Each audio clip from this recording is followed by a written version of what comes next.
నమస్కారం.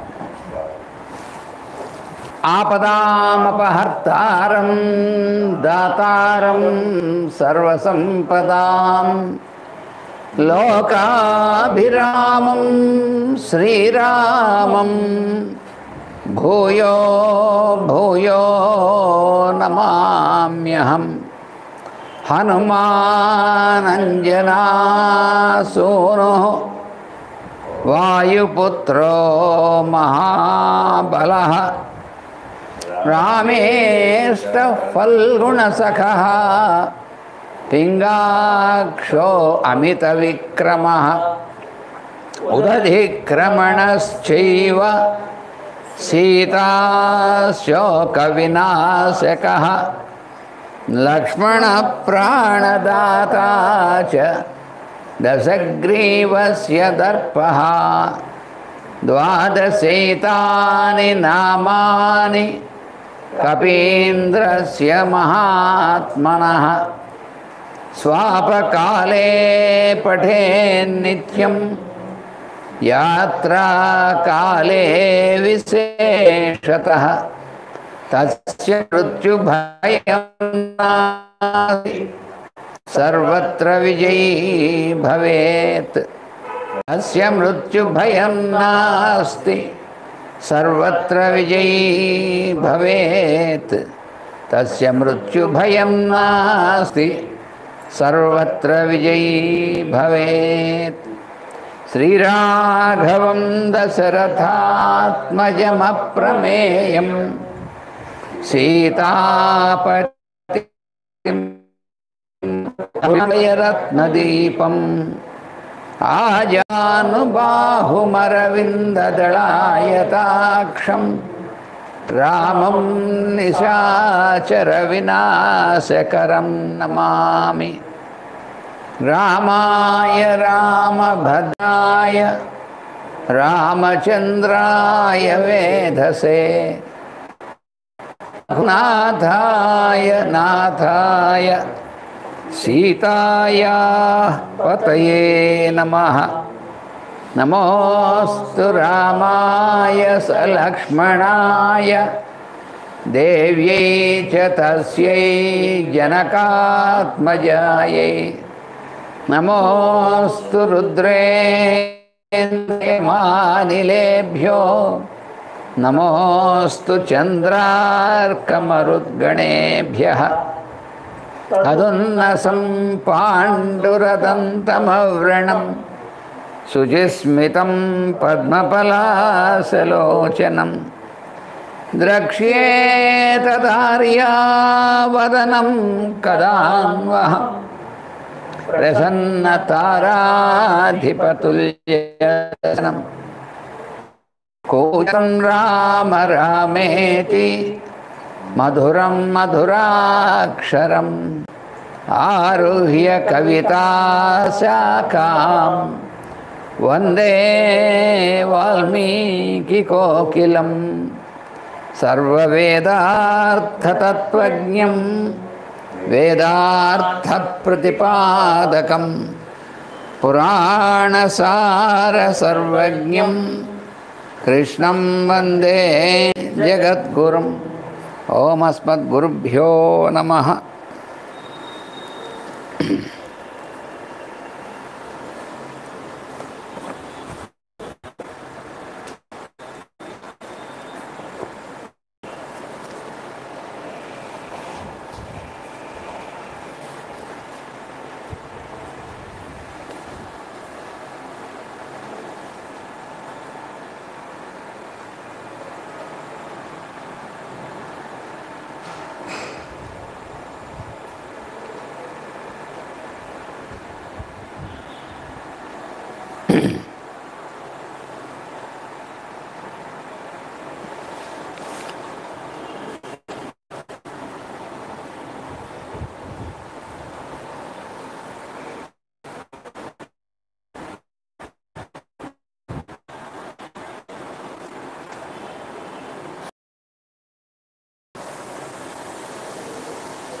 రావణుడు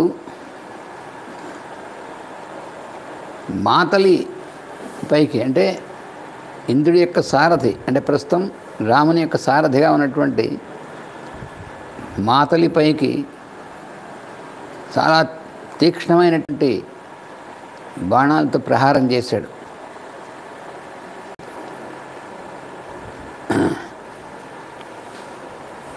చేస్తే అవి మాతలి యొక్క శరీరం మీద తాకినప్పటికీ కూడా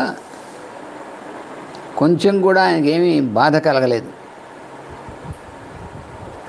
ఆ బాణాలు తగిలాయి కానీ మాతలకి ఏమీ బాధ కలగలేదు, అతన్ని కంపింప చేయలేదు.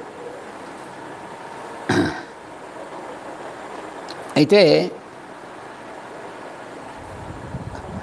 రాముడు కోపాన్ని తనని కొట్టినా పర్లేదు కానీ తన కోసం ఇంద్రుడు పంపించినటువంటి ఆ సారథిని అలా కొట్టడం అనేటువంటిది, దానివల్ల రావణాసురునికి చాలా కోపం వచ్చింది. ధర్షణయా క్రుద్ధో తథాత్మనః చకార శరజాలేన రాఘవో విముఖం రిపుం. ఆ మాతలి మీద అలాగా ఆక్రమణ చేస్తూ చాలా తీవ్రమైనటువంటి బాణాలతో వేసి గాయపరిచే ప్రయత్నం చేశాడు.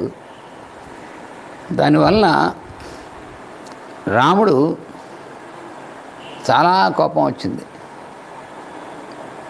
ఆయన ఏం చేశాడంటే, అంటే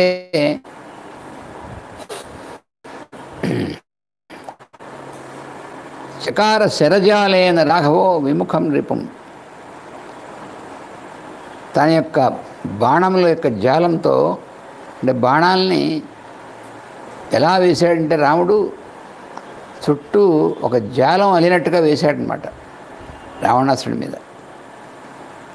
ఆ దానికి తట్టుకోలేక రావణాసురుడు వెనక్కి వెళ్ళాల్సి వచ్చింది. అందుకని రిపుం విముఖం చకార. రిపుం అంటే శత్రువుని, విముఖం చకార అంటే తన ఎదురుగా తన ముందుకు రాకుండా వెనక్కి తిరిగేట్టుగా చేశాడు రావణుడిని. తట్టుకోలేకపోయాడు రావణుడు ఆ రాముడు వేసినటువంటి శరజాలానికి. వింశతిం త్రింశతిం షష్టిం శతశోధ సహస్రశ ముమోచ రాఘవో వీర సాయకాన్ స్యందనే రిపోహ. ఆ రావణాసుడి యొక్క రథం మీద రాముడు తడవకి ఒకసారి 20, ఒకసారి 30, ఒకసారి 60, ఒకసారి 100, ఒకసారి 1000 అలా లెక్కలేని బాణాలు వేసి కొట్టాడనమాట ఎడతెరిపి లేకుండా. రావణోపి తత క్రుద్ధో రథస్థో రాక్షసేశ్వర గదాముసలవర్షేణ రామం ప్రత్యర్థయత్రణే. అప్పుడు రావణుడికి కూడా మళ్ళీ చాలా కోపం వచ్చింది. అంటే కొంచెం ఆ శరజానికి తట్టుకోలేక వెనక్కి వెళ్ళాడు కానీ మళ్ళీ యుద్ధంలోంచి పూర్తిగా వెళ్ళిపోలేదు. మళ్ళీ రావణుడి మీదకి ఆక్రమణ చేసేందుకు గదలు, మొసములు మొదలైనటువంటి ఆయుధాలు తగిలేట్టుగా ఉన్నటువంటి బాణాలని వాటితో రాముడికి మర్దనం కలిగించాడు. రావణుని మర్దించినట్టుగా వేశాడు ఆ బాణాలన్నింటినీ కూడా. తత్ప్రవృత్తం పునర్యుద్ధం తుములం రోమహర్షణం గదానాం ముసలానాం చ పరిఘానాం చ నిస్వనైః శరాణాం పుంఖవాతైశ్చ క్షుభితా సప్తసాగరాః. అప్పుడు చాలా తుములం యుద్ధం, చాలా చాలా భీకరమైనటువంటి యుద్ధం మళ్ళీ ప్రారంభమైంది వారిద్దరి మధ్య. ఎలా ఉందంటే రోమహర్షణం, చూసేటువంటి వాళ్ళకి శరీరంలో ఉన్నటువంటి రోమాలన్నీ కూడా నిక్కపొడుచుకునేట్టుగా ఉందన్నమాట. శరీరంలో ఉన్నటువంటి రోమాలు నిక్కపొడుచుకోవడం అంటే అయితే చాలా అనుకోకుండా అతి సంతోషమైనటువంటిది కలిగినప్పుడు అవుతుంది, లేదా అంటే అతి భయంకరమైనటువంటి విధంగా చూసినప్పుడు అవుతుంది. అలాగా చూసేటువంటి వాళ్ళకి భయంకరమైనటువంటి యుద్ధంగా ఉందన్నమాట. అంత ఘోరమైనటువంటి యుద్ధం. ఆ వేస్తున్నటువంటి బాణాలలోంచి గదలు, ముసలమ్ములు అనేటువంటి ఆయుధాలన్నీ కూడా పరిఘలు వాటి యొక్క శబ్దంతో అవి వెళ్ళి అవతల వాడి మీద పడేట్టుగా ఉన్నాయన్నమాట. అవి చాలా ఆ శబ్దం ఎంత తీవ్రంగా శబ్దంతో వెళ్తున్నాయంటే అక్కడ ఉన్నటువంటి సముద్రం, ఆ పక్కన సముద్రం ఉంది కదా, ఆ సముద్రం క్షోభించిపోయి ఆ అలలు ఈ ప్రెషర్కి అన్నమాట. క్షోభించడం అంటే ఏమవుతుంది, మనకి ఇప్పుడు మనం చూస్తూ ఉంటాం ఏంటంటే అల్పపీడనం అని ఇవన్నీ చూస్తున్నాం కదా మనం. ఆ సముద్రం జలాల మీద ఒత్తిడి ఎక్కువైపోయిందన్నమాట. వీళ్ళు ఇద్దరు వేస్తున్నటువంటి ఆ తీవ్రమైనటువంటి బాణాల వేగానికి ఆ జలం మీద ఒత్తిడి ఎక్కువై ఆ జలాలు అల్లకల్లోలం అయి పైకి లేస్తున్నాయి అన్నమాట సముద్రంలో. అంత అంటే వీళ్ళు ఆ కొండ మీద, లంకానగరం కొండ మీద ఉంది, లంకానగరం బయట ఉన్నటువంటి యుద్ధక్షేత్రంలో చేస్తున్నారు. దానికి కొంచెం కిందన అటుపక్కగా సముద్రం ఉంది అని ఇక్కడి నుంచి ఆ ప్రెషర్, ఆ వేగానికి, ఆ ఒత్తిడికి సముద్రం అల్లకల్లోలం అయి పైకి ఎగిరిపడుతుంది అన్నమాట. అలా ఇద్దరు కూడా ఆ శరప్రయోగం చేస్తున్నారు. క్షుభితా సప్త ఇక్కడ సాగర ఈ సముద్రమే కాదు, సప్త సాగరా, సప్త సముద్రాలు క్షుభితమైపోయాట. అంటే భూమి చుట్టూ ఉన్నటువంటి లేయర్స్గా ఉన్నటువంటివన్నీ అది కూడా క్షుభిత మాధంగా క్షుధానాం సాగరాణం చ పాతాళ తలవాసినః వ్యధితా దానవా సర్వే పన్నగాశ్చ సహస్రశః. ఎప్పుడైతే ఈ సముద్రాలన్నీ కూడా క్షుభితమైపోయి అలాగా అల్లకల్లోలం అయిపోతున్నాయో అప్పుడు వాటి అడుగున్నటువంటి పాతాళ లోకం ఉంటుంది. ఆ పాతాళ లోకంలో ఉన్నటువంటి వాళ్ళు దానవులు, పన్నగులు అంటే పాములు అన్నమాట, సర్పాలు. వాళ్ళందరూ కూడా ఆ నాగలోకం వాళ్ళు, ఆ పాతాళ వాళ్ళు వ్యధితాహ, వాళ్ళు చాలా భయపడిపోతున్నారు అన్నమాట. ఏమిటి ఇంత కల్లోలం, మళ్ళీ ఏమైనా ప్రళయం అనుకోకుండా వెంటనే ఇప్పుడే రాదు, కల్పాంతానికి వస్తుంది ప్రళయం, అలాంటిది ఇప్పుడే ప్రళయం వచ్చేసిందా అన్నట్టుగా భయపడిపోతున్నారు వాళ్ళు. చకంపే మేదిని కృత్స్నా సశైలవన కాననా, మొత్తం భూమి అంతా కూడా సశైల వనకానన అంటే శైలములు అంటే పర్వతాలు, అరణ్యాలు, అలాగా అన్నిటితో కూడినటువంటి భూమి అంతా కూడా అది ఎలా అయినా చకంపే కంపించింది భూమి. ఈ యుద్ధంలో జరుగుతున్నటువంటి బాణ వర్షాలు ఇద్దరు కూడా ఒకళ్ళ మీద వాళ్ళు ఆకాశం అంతా కప్పేస్తున్నట్టుగాను, ఆ తీవ్రమైనటువంటి వేగంతోనూ భయంకరమైనటువంటి బాణాలతో అలా వేస్తుంటే ఆ భూమి కంపించింది. భాస్కరో నిష్ప్రభశ్చాసి నవవౌ చాపి మారుతః. అప్పుడు సూర్యుడు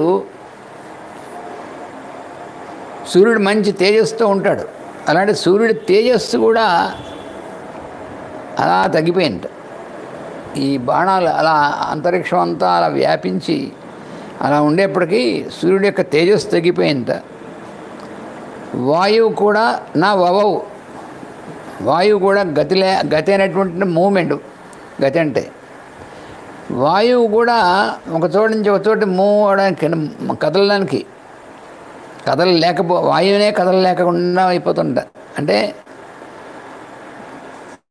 అసలు వాయువు కదలడానికి వీలు లేకుండా అంత సందు లేకుండా వేసేస్తున్నారు అన్నమాట బాణాలు. ఎలా సాధ్యమవుతుందని అలా వేయడం అంటే వాళ్ళకే సాధ్యమైంది. ఆ బాణాలు ఎలాగ వస్తాయి అంటే ఇద్దరికీ ఉన్నటువంటివి అక్షయ తోణీరములు అంటారు. తోణీరములు అంటే బాణములు నింపి ఉన్నటువంటి, బాణాలు పెట్టినటువంటివి సంచులు లాంటివి అన్నమాట తూణీరాలు. ఇలా వెనకాల భుజానికి కట్టి ఉంటాయి కదా, అవి అక్షయ తూణీరాలు. మామూలుగా అయితే తూణీరాలు కొన్ని బాణాలు ఉంటే అయిపోతాయి, మళ్ళీ తీసి దించి మళ్ళీ ఇంకోటి పెట్టుకోవాలి. ఇక్కడ అలా అక్కర్లేదు. రావణాసుడికేమో ఆ తపస్సు చేసినందువల్ల బ్రహ్మగారి దగ్గర నుంచి వరాలు పొందడం వల్ల తూణీరాలు అవన్నీ వచ్చాయి. రాముడికేమో అగస్త్య మహర్షి ఋషులైనటువంటి వాళ్ళు ఇచ్చారు రాముడికి. అందుకని ఇద్దరి దగ్గర ఉన్నటువంటి ఆ తూణీరాలు ఉన్నాయే అవి ఎప్పుడు బాణాలు అయిపోవడం ఉండదు, అయిపోతుంటే నిండుతుంది, మళ్ళీ బాణాలు ఉంటాయి, అయిపోతుంటే ఉంటాయి. అందుకని బాణాలు ఎన్ని అంత వేగంలో వేల బాణాలు అయిపోతే రథమే మళ్ళీ ఎలా వస్తాయి అంత వెంటనే.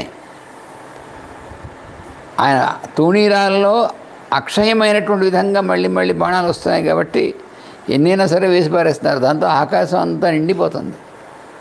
సూర్యుడి యొక్క తేజస్సు తగ్గిపోయింది. వాయువుకి కదలని వీలైనట్టుగా వాయువుకి ఉక్కిరిబిక్కిరి అయిపోతున్నాడు అన్నమాట. అంతగా అలా వేస్తున్నారు ఇద్దరు కూడా.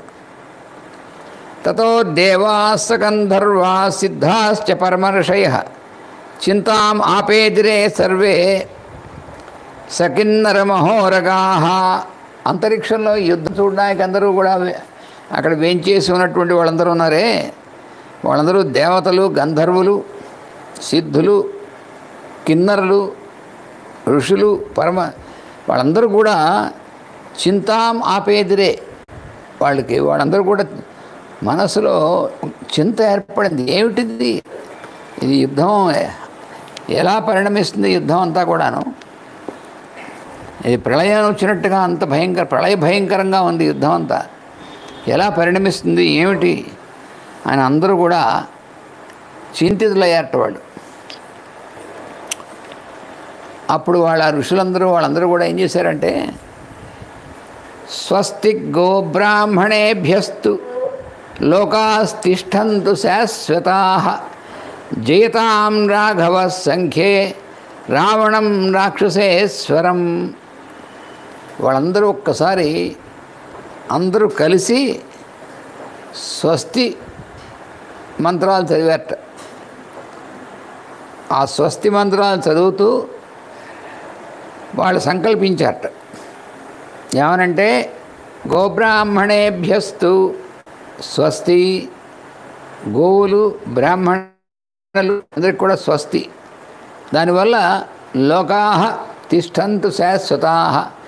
లోకాలు ఏవి కూడా నష్టమైపోకుండా అవి స్థిరంగా ఉండడం అనేటువంటి జరగాలి. దీంతో అది జరగాలంటే జయతాం రాఘవ సంఖ్యే రావణం రాక్షసేశ్వరం. రాముడు యుద్ధంలో రావణుణ్ణి జయించాలి.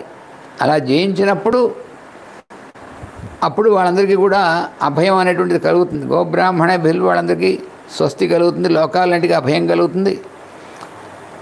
ఇది జరగాలన్నమాట. ఏవం జపంతో అపశ్యంతే దేవా సఋషిగణాస్తదా రావణయోర్యుద్ధం సుఘోరం రోమహర్షణం. ఈ విధంగా వాళ్ళు జపిస్తున్నారట. వాళ్ళు తపిస్తున్నారు. ఆ ఋషులు వాళ్ళందరూ కూడాను వాళ్ళ మంత్ర జపం చేస్తున్నారట. వాళ్ళు ఎందుకు జపం చేస్తున్నారంటే, ఏమైనా సరే రాముడికి విజయం కలగాలి అని జపం చేస్తున్నారు వాళ్ళందరూ. అంతరిక్షంలో ఉన్నటువంటి వాళ్ళందరూ కూడా వాళ్ళ మంత్రాలు చదువుతున్నారు, జపం చేస్తున్నారు. వాళ్ళు జపంతః అపశ్యంతే దేవాః ఋషిగణ. దేవతలు, ఋషులు ముఖ్యంగా వాళ్ళందరూ జపం చేస్తున్నారు. అలా చేస్తూ చూస్తున్నారు ఆ యుద్ధాన్ని. ఎలా ఉంది? రావణయోర్ యుద్ధం సుఘోరం రోమహర్షణం. రావణుల యొక్క యుద్ధం ఉందే, ఎప్పుడు అంత విధంగా అసలు అలాంటి యుద్ధాన్ని ఎప్పుడూ చూడడం జరగలేదు. అంత ఘోరమైనటువంటి విధంగా ఉంది. రోమహర్షణం అంత భయం కలిగించేటువంటిదిగా ఉంది. గంధర్వ అప్సరసాం సంఘాః దృష్ట్వా యుద్ధం అనూపమం గగనం గగనాకార సాగరోపమః. ఇది చాలా అద్భుతమైనటువంటి వర్ణన. ఏమిటంటే, ఆ అంతరిక్షంలో ఉన్నటువంటి గంధర్వులు, అప్సరసులు వాళ్ళంతా ఆ గణమంతా ఉన్నారే, వాళ్ళు అంటున్నారట, ఇది యుద్ధం అనూపమం, ఈ యుద్ధం దేనిలా ఉంది అని పోల్చాలంటే ఇంక పోలిక లేదుట. ఇప్పుడు ఏదైనా ఒకటి మనకి విశేషంగా ఉందంటే ఇది దానిలా ఉంది, ఎవరన్నా మంచి తేజస్తో ఉన్నాడు, వీడు సూర్యుడిలా తేజస్తో ఉన్నాడని చెప్పుకోవచ్చు. అయితే ఒకడు ఎవరన్నా మంచి శౌర్యం చూపిస్తున్నాడు, వీడు చాలా శౌర్యం చూపిస్తున్నాడు, పరాక్రమం చూపిస్తున్నాడు రాముడిలాగా అని అలా చెప్పచ్చు. ఏదైనా సరే ఒక విశేషం మనం చూసినట్టయితే అబ్బో ఇది చాలా బాగుందని దాన్ని మనం ఇంకో అలా బాగున్నటువంటి దాంతో పోల్చడం అనేటువంటిది ఉండొచ్చు. దాన్ని ఉపమానం అంటారు, పోల్చడం అంటే, దీంతో పోల్చడం అంటే. ఇక్కడ ఈ యుద్ధం అనూపమం, ఇది దేంతోనూ పోల్చడానికి లేదు. ఎలా ఉందండి రామరావణ యుద్ధం అంటే దేంతో పోలుస్తావు అసలు? వాళ్ళు అనుకుంటున్నారనమాట. ఆకాశం ఉందనుకోండి, ఆకాశాన్ని దేంతో పోలుస్తాం? ఆకాశంలాగే ఉందనాలి, కానీ ఆకాశం ఇంక దేంతోనే పోలిస్తే ఎలా కుదురుతుంది? గగనం గగనాకారం, ఆకాశంలా ఉంది. పోనీ సముద్రాన్ని అందాం, సముద్రాన్ని దేంతో పోలుస్తాం? సముద్రంతోనే పోల్చాలి. సముద్రాన్ని ఇంక దేంతో పోల్చడానికి లేదు. ఇంకా వేరే దాని సముద్రంలా ఉందనొచ్చు, కానీ సముద్రాన్ని వేరేలా ఉందని అనడం. ఎక్కడైనా పెద్ద అంతులేనట్టు కనిపిస్తున్నటువంటి పెద్ద సరోవరం ఉందనుకోండి, మానస సరోవరం ఉందనుకోండి, అబ్బా ఎంత పెద్దదిగా ఉంది, సముద్రంలా ఉంది అనొచ్చు. అంతేగాని సముద్రాన్ని పట్టుకుని మానస సరోవరంలా ఉంది అనకూడదు. పెద్ద అన్నిటికంటే హయ్యెస్ట్గా పెద్ద హిమాలయ పర్వతం ఉందనుకోండి, హిమాలయ పర్వతాన్ని చూసి మా ఊళ్ళో ఉన్నటువంటి ఇంద్రకీలాద్రిలా ఉందంటే ఏడ్చినట్టు ఉంటుంది. మన ఊళ్ళో ఎత్తుగా ఉన్నటువంటి అబ్బా హిమాలయాల్లో ఎంత ఎత్తుగా ఉందో అనొచ్చు మనం. దీని దాంతో పోల్చవచ్చు, కానీ దాంతో రివర్స్ పోల్చకూడదు. అలాంటిది ఆకాశాన్ని ఇంక దేంతో పోలుస్తాం? ఆకాశంతోనే పోల్చాలి. అందుకని గగనం గగనాకారం, ఇది అద్భుతంగా చెప్తున్నారు వీళ్ళు. ఇది వాల్మీకి మహర్షి యొక్క అద్భుతమైనటువంటి, అంటే ప్రతి శ్లోకం అంతే అనుకోండి వాల్మీకి మహర్షి. మరీనో అసలు మనం ఇంకా దీనిలో మనం చూపించలేం ఎక్కడను. గగనం గగనాకారం సాగరం సాగరోపమః. ఇది ఎందుకు చెప్తున్నాడంటే, ఎలాగైతే ఆకాశాన్ని ఇంక దేంతోనూ పోల్చలేక ఆకాశంలాగే ఉంది, సముద్రం ఇంక దేంతోనూ పోల్చలేక సముద్రంలాగే ఉందని అంటామో, అలాగా రామ రావణయోర్ యుద్ధం రామ రావణయోరివా. రామరావణుల యొక్క యుద్ధం ఎలా ఉంది, దేంతో పోల్చడానికి అసలు సృష్టిలో ఇంకేం లేదన్నారు అంతే వాళ్ళు. అందుకని రామరావణుల యొక్క యుద్ధం ఎలా ఉంటుందంటే రామరావణ యుద్ధంలాగే ఉంటుంది. అందుకంటే ఏం చెప్తాం మనం? రావణయోర్ యుద్ధం రామ రావణయోరివా. దీన్ని ఉపమేయ ఉపమానంకారం అంటారు. అలంకార శాస్త్రజ్ఞులైనటువంటి వాళ్ళు ఉపమేయ ఉపమా అంటే ఉపమానం ఉపమేయం అంటే దేంతో అయితే పోలుస్తామో అది ఉపమేయం, దేన్ని పోలుస్తామో ఉపమానం కదా. ఇక్కడ దేంతో పోలుస్తామో అది, దేన్ని పోలుస్తున్నామో అది, రెండు కూడా ఒకటే అయినప్పుడు ఉపమేయ ఉపమాలంకారం అంటారు దీన్ని. దానికి అందుకనే అలంకారం శాస్త్రం మొట్టమొదటి నేర్చుకునేప్పుడు ఈ ఉపమాలంకారంలో ఉపమేయ ఉపమాలంకారం అనేటువంటిది వచ్చినప్పుడు ఈ ఉదాహరణ ఇస్తా. ఎక్కడిచ్చినా మేము చదువుకున్నప్పుడు కూడా, మేము సంస్కృతం కాలేజీలో అక్కడ చదువుకున్నప్పుడు ఈ అలంకార శాస్త్రం చదివినప్పుడు ఇదే ఉపమానం, ఇదే శ్లోకం అక్కడ ఇచ్చారన్నమాట. రామరావణయోర్ యుద్ధం రామరావణయోరివ. ఇదే ఉదాహరణ. ఇది దేంతో బోధడానికి లేదు. పోలిక, ఇంకో వస్తూ ఉంటే కదా, అందుకని దానికి సమానం అదే. ఏవం బ్రువంతో దృశస్తు ఏవం బ్రువంతో దదృశుస్తద్యుద్ధం రామరావణం.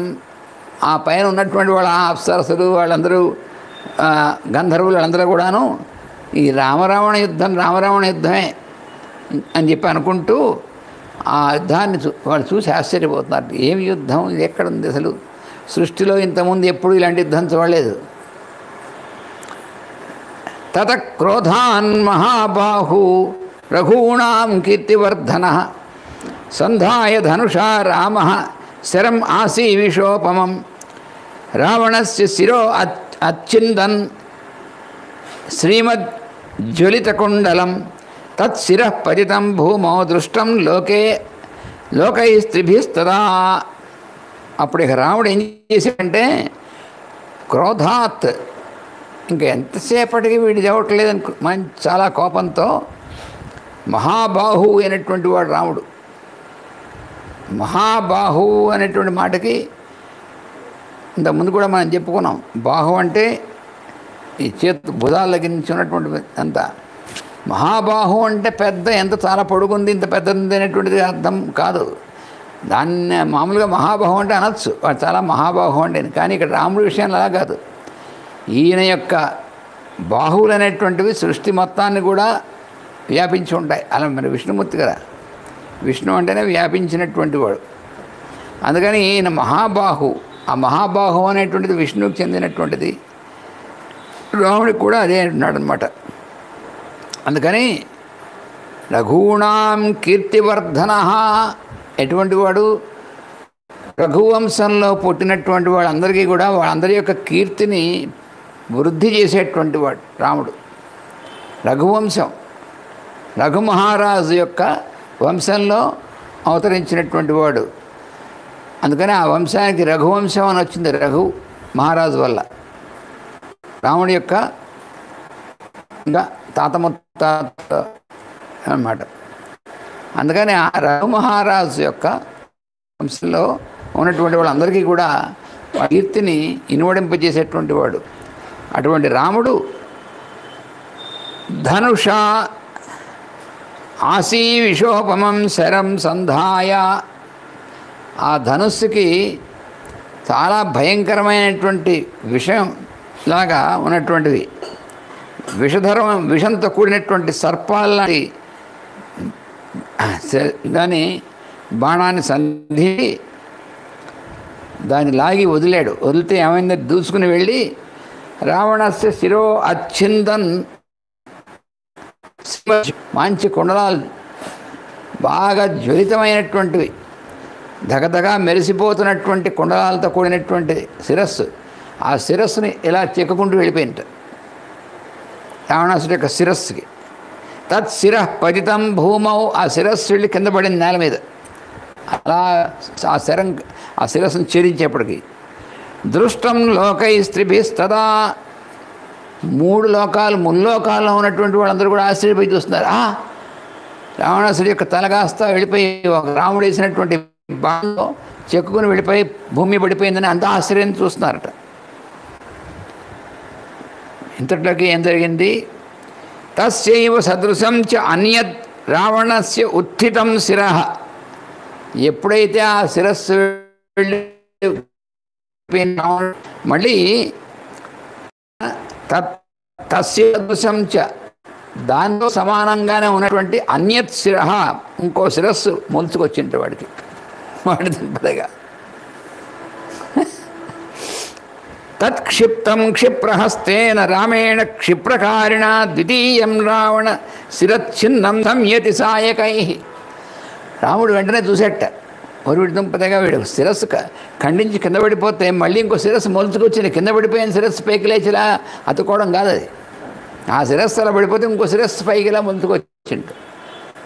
రాముడు వెంటనే అతివేగంగా మళ్ళీ కూడా ఖండించేశాడు. తత్శీర్షం పునరేవ ప్రదృశ్యతే తదప్యసని సంకాసే ఛిన్నం రామస్య భాయకై. వజ్రముల్లాంటి బాణాలు, రాముడేసినటువంటి బాణాలతో శిరస్సు తెగి పడిపోయి భూమి మీద పడిపోతే అది అలా పడిపోగానే మళ్ళీ ఇంకో శిరస్సు మొలుస్తుంది.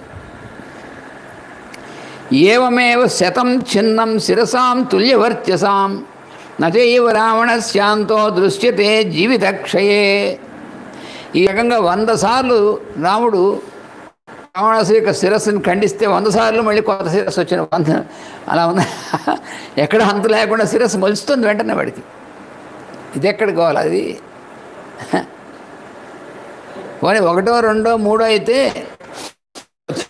పడిపోతే మళ్ళీ మొలవకుండా కొట్టేసాడు రావణం కోసం. మొలవకుండా కొట్టాడు. రాముడు వేసినటువంటి బాణాలు ఎలా ఉన్నాయి? అవి అసని శంకాశై, పిడుగులు లాంటి బాణాలు వేస్తున్నాడు. అలా శిరస్సు మొలవడం ఏమిటి, అలా బాణం వేస్తే మళ్ళీ అది ఆ శిరస్సు కాస్త తెగి పడిపోవడం ఏంటి, అలా పడిపోతున్నాయి. కింద గొట్ట అయిపోయిందనమాట శిరస్సు. రావణ ఎక్కడా కూడా రామస్య సాయకై రాముడి యొక్క ఆ బాణాలతో ఛిన్నం తత్శీర్షం పునరేవ ప్రదృశ్యతే. దానివల్ల ఏవమేవ శతం ఛిన్నం శిరసాం తుల్యవర్త్యసాం, సమానము అదే విధంగా అదే తేజస్తో ఉన్నటువంటి శిరస్సులు, మరి పోనీ ఆ శిరస్సులు తెగిపోయే తర్వాత వచ్చిన శిరస్సు అంతకంటే తక్కువ విధంగా ఉందనుకోవడం వీల్లేదు. అదే తేజస్సుతో అలాగే ఉన్నటువంటి శిరస్సులు అలా తెగిపోవడం, ఇంకో శిరస్సు రావడం, తెగిపోవడం, ఇంకో శిరస్సు రావడం, అలాగా 100 శిరస్సులు. అలాగా ఆస్య అంతో నదృశ్యతే జీవిత క్షయే. రావణుడు ఇక్కడ వాడు ప్రాణం పోవడం అనేటువంటి ఎక్కడ కనిపించట్లేదు. అంత వేగంగా ఉంది. ఎంత వేగంగా శిరస్సు మొలిస్తే అంత వేగంగా రాముడు కొడుతున్నాడు, ఎంత వేగంగా రాముడు ఖండిస్తే అంత వేగంగా మళ్ళీ శిరస్సు మొలుస్తుంది. ఈ రెండు పోటీ పడుతున్నాయి. రాముడి యొక్క వేసినటువంటి బాణం, రావణాసురుడు మొలిచేటువంటి శిరస్సు, ఆ రెండు పోటీ పడుతున్నాయండి. అంత వేగంగా శిరస్సు వస్తుంది, మళ్ళీ చేస్తే మళ్ళీ వస్తుంది. ఇది ఏమిటిది? ఇది ఎక్కడైనా చూస్తారా ఎవరన్నా ఇలాంటిది? అందుకనే అద్వితీయం అనుపమం అనేటువంటిది అన్నారు వాళ్ళు. ఉండాల్సింది ఇంకొక యుద్ధం లేదన్న కారణం అదే. తతసర్వాస్త్ర వీర కౌసల్యానందవర్ధన మార్గణైర్బహుభిర్యుక్తశ్చింతయామాస రాఘవ. అప్పుడు కౌసల్యానందవర్ధనుడైనటువంటి రాముడు, ఆయన ఎటువంటి వాడు? సర్వాస్త్రవిత్, ఎన్ని అస్త్రాలు ఉంటాయో సృష్టిలో అన్నీ తెలిసినటువంటి వాడు. అది చాలా కష్టం. ఎంతటి మహావీరుడు మహాతపస్సంపన్నుడైనా కొన్ని అస్త్రాలు తెలుస్తాయి, కానీ సృష్టిలో ఉన్నటువంటి అస్త్రాలు ఎన్నున్నాయో చెప్పలేము. ఆ అస్త్రాలన్నీ కూడా మహాశక్తులైనటువంటివి. అవి మహర్షులైనటువంటి వాళ్ళు మహాతపస్సు చేస్తే ఆ తపస్సు యొక్క ఫలితంగా ఆ దేవతామూర్తులైనటువంటి వాళ్ళ యొక్క శక్తులు అస్త్ర రూపాల్లో ఆవిర్భవించాయి అస్త్రదేవతలుగా. అవి ఎన్నున్నాయనేటువంటిది ఎవరు చెప్పగలరు? కానీ రాముడు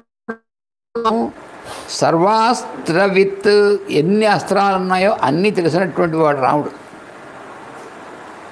అలా అంత అన్నీ తెలిసినటువంటి వాడు ఇంకెవడు లేడు.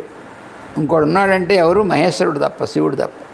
అందుకే రాముడు ముందే చెప్పాడు, అయితే ఆయన మా ఇద్దరికి తప్ప దీంట్లో సమానమైనటువంటి వాడు లేడని ఖచ్చితంగా చెప్పాడు రాముడు. అంటే ఆయన నేను ఒకటేని అర్థం. శివుడన్నా విష్ణువన్నా ఒకటే అని చెప్పి మాటికి చెప్పకుండా చెప్పబడింది రామాయణంలో. ఒకే భగవంతుడి యొక్క 2 రూపాలు అని చెప్పి ఖచ్చితంగా ప్రతిపాదింపబడింది. ఇక్కడ వేదంలో ఉన్నట్టుగానే ఇక్కడ కూడా ప్రతిపాదింపబడింది. అప్పుడు రాముడు ఏం చేశాడంటే చూశాడు, ఏమిటి మనం ఎన్ని రకాలైనటువంటి విధంగా మార్చివేస్తాం, మళ్ళీ ఇలాగా వాడి శిరస్సును మనుస్తూ ఉండడం ఏమిటి అని. మారీచో నిహతో యయిస్తు ఖరో యయిస్తు సదూషణ క్రౌంచవటే విరాధస్తు కబంధో దండకావనే యై సాలాగిరయో భగ్న కాళీచ క్షుభితోంబుధి తైమే సాయకా సర్వే యుద్ధే ప్రాచ్యయికా మమ కిమ్ను నత్కారణం ఏన రావణే మందతేజసః. ఏమిటి కారణం? మారీచుడు ఒక బాణం వేయంగానే చచ్చాడు వాడు. అలాగే ఖరహ దూషణ, కరదూషణలు కూడా ఆ బాణం తగలగానే చచ్చిపోయారు వాళ్ళు. అలాగే క్రౌంచవటం అనేటువంటి చోట విరాధుడు అనేటువంటి రాక్షసుడు అంతే కదా, వాడు లాగా చచ్చిపోయాడు. దండకారణ్యుడు కబంధుడు, అలాగే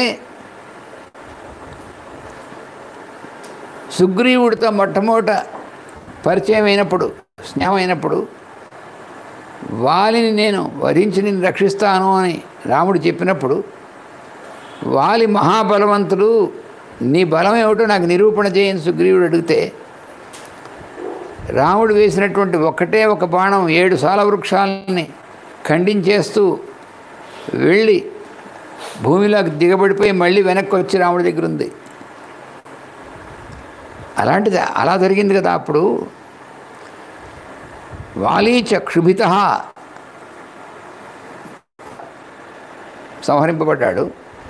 అలాగే ఒక్క బాణం వేస్తే సముద్రుడు క్షోభించిపోయాడు, తట్టుకోలేక రాముడి చుట్టూ ప్రత్యక్షంగా రాముడి దగ్గరికి వచ్చి కనిపించాడు. అని అనుకుంటున్నాడు రాముడు, ఏమిటిది? తయిమే సాయక నా దగ్గరికి వచ్చి మళ్ళీ నా దగ్గర ఉన్నాయి కదా అవి, యుద్ధే ప్రత్యయికామమా అనేటువంటిది ఉంచదగినటువంటి బాణాలు నా దగ్గర ఉన్నటువంటివి. అటువంటి బాణాలు ఏ కారణం చేత రావణుణ్ణి వధించడంలో తేజస్సు తగ్గిపోయిందా? బాణాలకి ఏమిటి, ఏమైంది, ఏ కారణం ఇది? ఇది చింతాపరశ్చాసీద్ అప్రమత్తశ్చ సంయుగే వవర్ష శరవర్షాణి రాఘవో రావణోరసి. ఈ విధంగా ఆలోచిస్తున్నాడు. అయితే ఆలోచిస్తూ ఉంచుంటే వాడు నీకు ఏడు, కానీ ఆలోచిస్తూ నుంచోలే, మనసులో ఆలోచిస్తున్నాడు. ఏమిటి కారణం, ఏమై ఉంటుందో ఆలోచిస్తున్నాడు, కానీ ఆపకుండా శరవర్షం కురిపిస్తూనే ఉన్నాడు. రావణాసుడి యొక్క ఉరసి, వాడి యొక్క వక్షస్థలం మీద తగినట్టుగా నిరాఘాతంగా బాణవర్షం కురిపిస్తూనే ఉన్నాడు రాముడు. పరశ్చ ఆసీత్ అప్రమత్తశ్చ, చింతాపరుడుగా ఉన్నాడు, ఆలోచిస్తున్నాడు, కానీ అప్రమత్తుడుగా ఉన్నాడు. అప్రమత్తుడు అంటే ఏమిటి? పొరపాటు పడకుండా ఉన్నాడు. ప్రమత్త అంటే పొరపాటు పడినవాడు, అప్రమత్త అంటే పొరపాటు పడనివాడు. అలా అప్రమత్తుడైనటువంటి వాడై వవర్ష శరవర్షాన్ని బాణములు వర్షింపజేస్తున్నాడు. రావణ ఉరసి, రావణుడి యొక్క వక్షస్థలం మీద రాముడు. రావణోపి తత క్రుద్ధో రథస్థో రాక్షసేశ్వర గదాముసల వర్షేణ రామం ప్రత్యర్థయత్రణే. రావణుడు కూడా చాలా కోపంతో కూడినటువంటి వాడై ఆ గదలు ముసలములు అనేటువంటి ఆ ఆయుధాలని పుట్టించేటువంటి బాణాలని రావణుడికి వేస్తూనే ఉన్నాడు రావణాసుడు కూడా. తత్ప్రవృద్ధం మహద్యుద్ధం తుములం రోమహర్షణం అంతరిక్షే చ భూమౌ చ పునశ్చ గిరిమూర్ధని. మళ్ళీ భయంకరమైనటువంటి యుద్ధం. ఇద్దరు అలా సమానమైనటువంటి విధంగా ఎవరిని చేయలేకుండా అలాగా మళ్ళీ రోమహర్షకరమైన కానీ ఎక్కడైనా సరే అసలు ఎక్కడ చోటు లేకుండా ఉండేట్టుగా ప్రాణాం పిశాచ ఉరగరక్షసాం పశ్యతాం తన్మహద్యుద్ధం సర్వరాత్రమవర్తత. దానవులు, యక్షులు, పిశాచములు, నాగములు, రాక్షసులు అందరూ చూస్తూ ఉండగా, పశ్యతాం అందరూ చూస్తూ ఉండగా, తద్ మహద్యుద్ధం ఆ మహత్తరమైనటువంటి యుద్ధం ఉందే, రాత్రి అంతా జరుగుతూనే ఉంది. పగలే కాదు, రాత్రి కూడా ఆపలేదు వాళ్ళిద్దరు. అలాగా ఉదయం మొదలుపెట్టినటువంటి యుద్ధం పగలంతా జరుగుతుంది, రాత్రి అంతా కూడా జరిగింది. అని ఎంతటి యుద్ధం, ఎలా అసలు జరుగుతోంది. నైవ రాత్రిం న దివసం న ముహూర్తం న చ క్షణం. అసలు ఎంత నైవ రాత్రిం, రాత్రి ఆగలేదుట, నా దివసం పగలు ఆగలేదు, నా ముహూర్తం ఒక ముహూర్త కాలమైన పోని మధ్యన అవుతుందేమో, అసలు నా క్షణం కూడా ఆగలేదుట. రావణయోర్ యుద్ధం విరామం ఉపగచ్చతి. వాళ్ళిద్దరి యొక్క యుద్ధం ఉందే అసలు విరామం అనేటువంటిది లేకుండా, రావణయోర్ యుద్ధం, రాముడికి మధ్య జరుగుతున్నటువంటి యుద్ధం ఉందే అది విరామం. అసలు విరామం అనేటువంటిది ఎక్కడా కూడా నా ఉపగచ్చతి, పొందట్లేదు. అది ఒక క్షణం కూడా ఆగలేదండి యుద్ధం. అది ఎలా అవుతుంది అసలు? అలాగా ఒక క్షణం కూడా ఆగకుండా ఇద్దరు అసలు ఎవడు అలసిపోవటం లేదు. దశరథ సుత రాక్షసేంద్రయోస్తయోర్ జయం అనవేక్ష రణేస్త రహస్య సురవర రథసారథిర్ మహాత్మా రణ రథరామం ఉవాచ వాక్యమాసు. ఆవిడ మాతలి చూస్తున్నాడు. ఆ మాతలి దశరథ కుమారుడైనటువంటి రాముడికిను రాక్షసరాజు అయినటువంటి రావణుడికిను జరుగుతున్నటువంటి యుద్ధంలో ఎవరూ గెలుపునేటువంటిది కనిపించట్లేదు. ఆ రావణాసురుడిని వధించేటంగా ఏమన్నా కనిపిస్తుందా రాముడు అనేటువంటి అది కూడా కనిపించట్లేదు. అది చూసేట ఈ ఎవరు ఇంద్రుడి యొక్క సారథి అయినటువంటి మాతలి చూసేట. సురవర రథ సారథిర్ మహాత్మా, సురవరుడు అంటే దేవతల్లో రాజైనటువంటి వాడు, శ్రేష్ఠమైనటువంటి వాడు ఇంద్రుడు, ఆయన యొక్క సారథి వాడు, ఆత్ముడు అయినటువంటి వాడు ఆ మాతలి చూశాడు. చూసి రణరథరామం ఉవాచ, యుద్ధంలో రథుడు అయినటువంటి వాడు యుద్ధంలో నిమగ్నమైపోయినాడు రాముడు. అసలు రాముడు అసలు ఏకాగ్రంగా ఉన్నాడు, యుద్ధంలో నిమగ్నం అయిపోయి ఉన్నాడు. అటువంటి రాముడితో ఒక మాట చెప్పాట. దీంతో మనకి 107వ సర్గ పూర్తయి 108వ సర్గలోకి వస్తున్నాం. అథ సంస్మారయామాస మాతలి రాఘవం తదా అజానన్నివ కిం వీర త్వమేనం అనువర్తసే. మాతలి రాఘవుడితో అంటున్నాడు, ఓ రామ, నువ్వేమిటి ఏమి తెలియనటువంటి వాళ్ళలాగా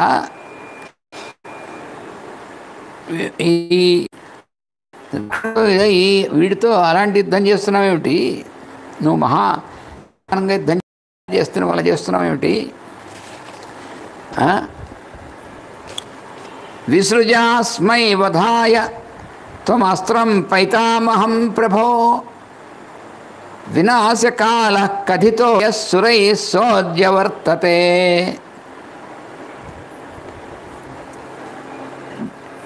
రావణుడికి వినాశం జరగవలసినటువంటి కాలం సూచింపబడుతోంది.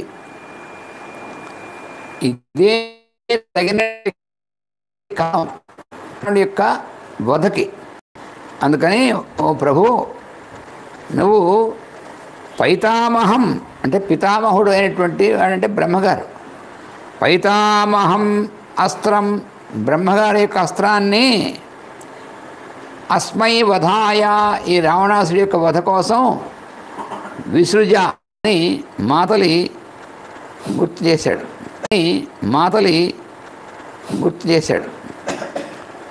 అంటే ఇక్కడ మాతలి గుర్తు చేశాడా, గుర్తు చేశాడంటే రాముడు మర్చిపోయాడా?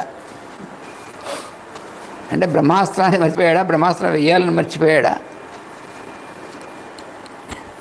బ్రహ్మాస్త్రం వేస్తే ఇంకా తిరిగి ఉండదు.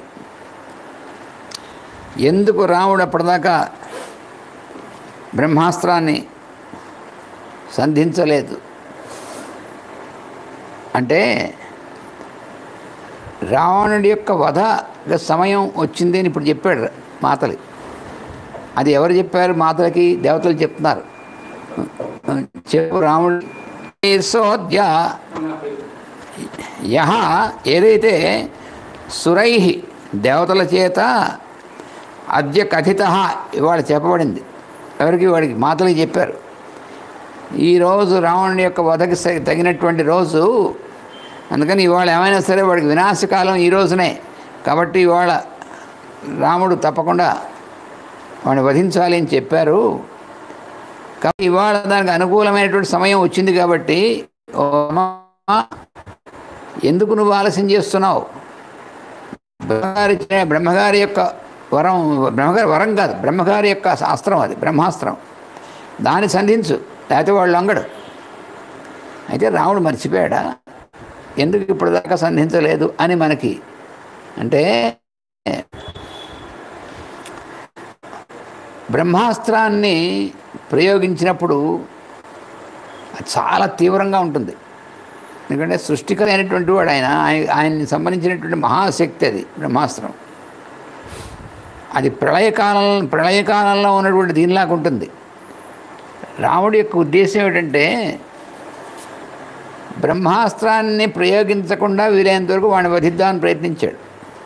ఎందుకు అంటే బ్రహ్మాస్త్రాన్ని ప్రయోగిస్తే మిగిలినటువంటి రాక్షసులందరూ మిగతా ఉన్నటువంటి వాళ్ళు అందరూ కూడా తట్టుకోలేరు ఎవరన్నా దాని యొక్క శక్తికి. అందుకని వీడినొక్కడిని సంహరించడం కోసం మిగతా వాళ్ళందరినీ కూడా ఎందుకు ఇబ్బంది పెట్టడం అన్నట్టుగా రాముడి యొక్క లక్షణం అది.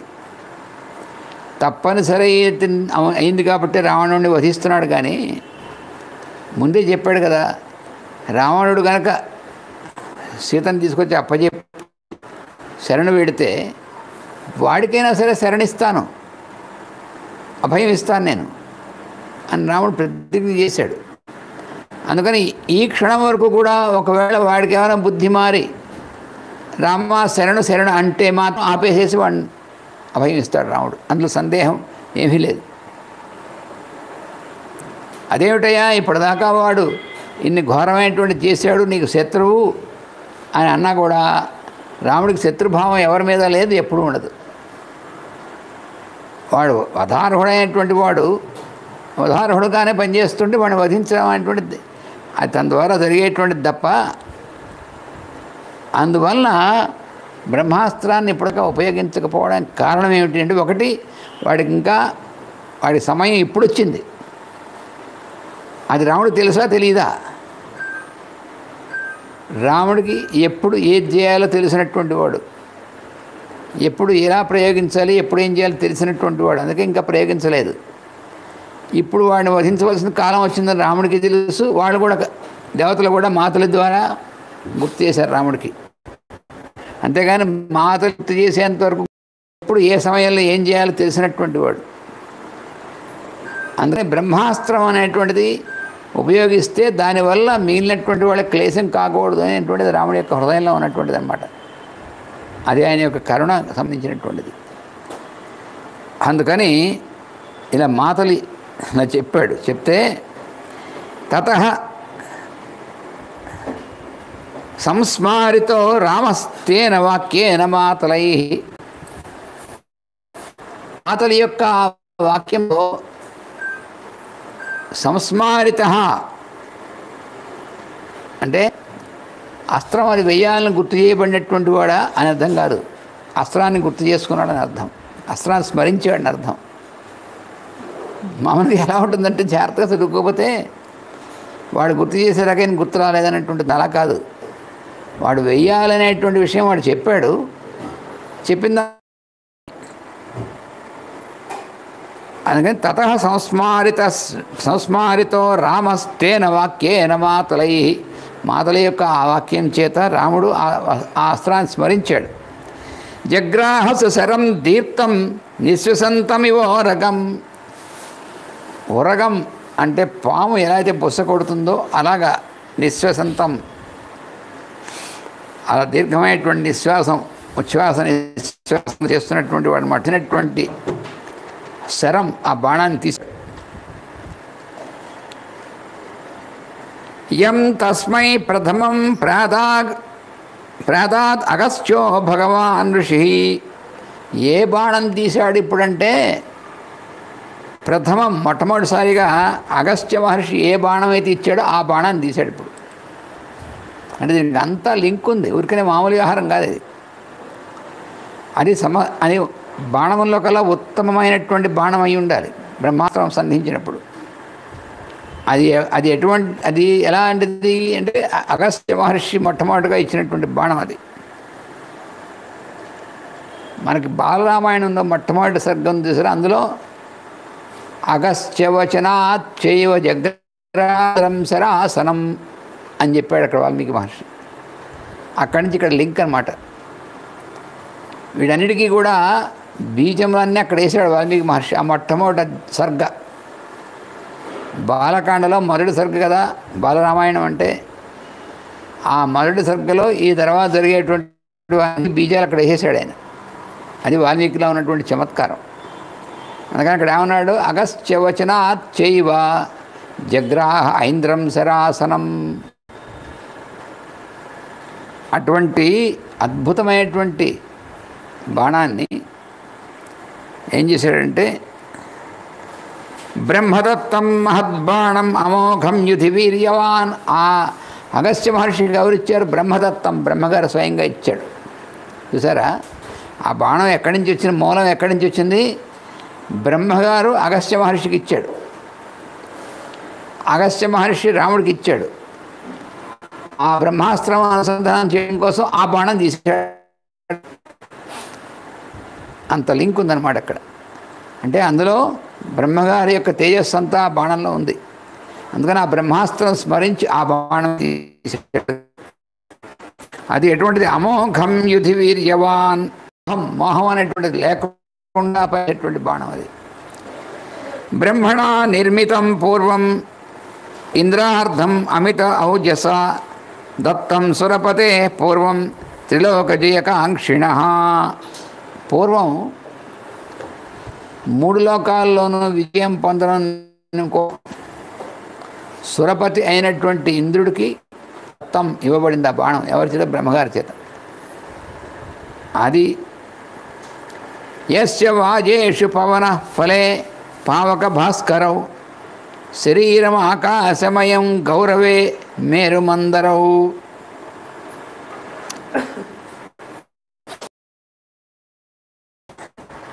వేగం ఉందే, ఆ బాణం యొక్క వేగం అనేటువంటి దాంట్లో వాయువు, పవన అంటే వాయువు, పావక అంటే అగ్ని, భాస్కర అంటే సూర్యుడు.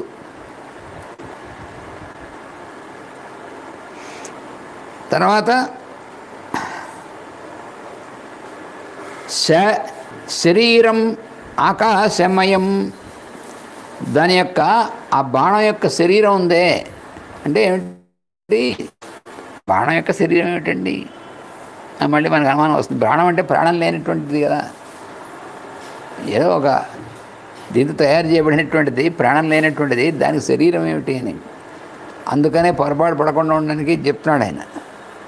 ఈ బాణం మహా చైతన్యమయమైనటువంటిది, అంతేగాని ప్రాణం లేనటువంటిది కాదు.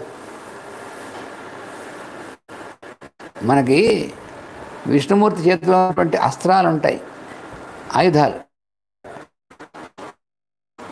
స్తోత్రం మనం రోజు చేసుకుంటూ ఉంటాం. 5 ఆయుధాలు: చక్రం, శంఖం, గద, సార్గం.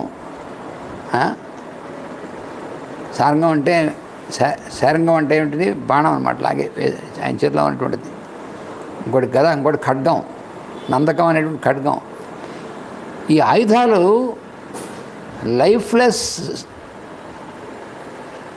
అంటే ప్రాణం లేనటువంటి వస్తువులు కావు, ఆయుధ మూర్తులు అంటారు. అందుకనే అంటే మూర్తీభవించినటువంటి మహా చైతన్యంతో కూడినటువంటి ఇవి శక్తులు తప్ప అవి ప్రాణరహితమైన, ప్రాణాలు లేనటువంటి ఒక వస్తు విశేషాలు కావు ఆయుధాలంటే.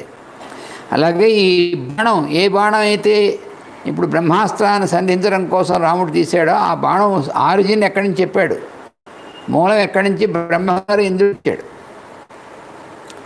ఆ ఇంద్రుడు అగస్త్యుడికి ఇచ్చాడు.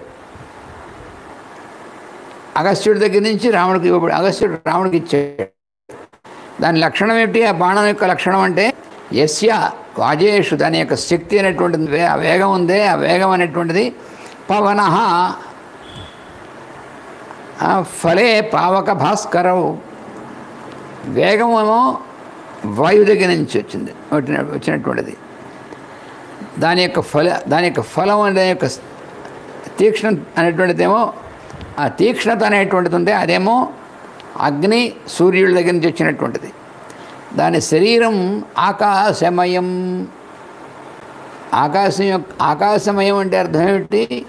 ఆకాశం యొక్క లక్షణం ఏమిటి? ఆకాశం ఇన్ఫినిట్. అంటే ఆ శరం యొక్క ఆ శరీరం అనేటువంటిది ఆకాశమయమైనటువంటిది. గౌరవే మేరుమందరవు. దాని గౌరవం అంటే దాని యొక్క వెయిట్. వెయిట్ అంటే కేవలం భౌతికమైనటువంటి బరువు అనేటువంటిది కాదు, గురుత్వం. దానిలో అది ఎలాంటిదంటే దివ్య లక్షణాలు కలిగినటువంటి బాణం అది. అది అటువంటి బాణం అన్నమాట రాముడి చేతిలో రాముడు సంధించినటువంటిది. మనకి చాలామందికి మనం ఇప్పటిదాకా చూసాను, రామాయణం అంతా చదువుకుంటూ మనం అధ్యయనం చేసుకుంటూ వస్తున్నాం. ఎక్కడెక్కడో ఎవరో చెప్పినటువంటివన్నీ కూడా రామాయణంలో ఉన్నాయనుకుని భ్రమపడినటువంటివి అన్నీ కూడా చాలా ఉన్నాయి. చూసారా, అవన్నీ మనం చదువుకున్నాక భ్రమలన్నీ తొలగిపోయాయి. గుర్తుందా మీకు? అత్రి మహర్షి ఆశ్రమానికి వెళ్ళినప్పుడేమో అనసూయాదేవి మాయా సీతని రావణుడితో పంపించి అసలు సీతను అక్కడ అట్టే పెట్టేసిందని అని కొంతమంది దాన్ని బాగా ప్రచారం చేసుకుంటుంది పాపం. అందుకని రావణాసురుడితో ఉన్నటువంటిది మాయ సీత, కానీ అసలు సీత రావణాసురుడి దగ్గర లేదు అని. అలాగే అసలు ఆ మాయలేడి రాముడు వెళ్ళినప్పుడు లక్ష్మణుడు మళ్ళీ వెళ్ళినప్పుడు లక్ష్మణ రేఖ గీసాడు దాటద్దని, ఆ రేఖ దాటింది కాబట్టి సీతాదేవిని వాడు ఎత్తుకుపోయాడని అక్కడ ఏమైనా ఉందా రామాయణంలో?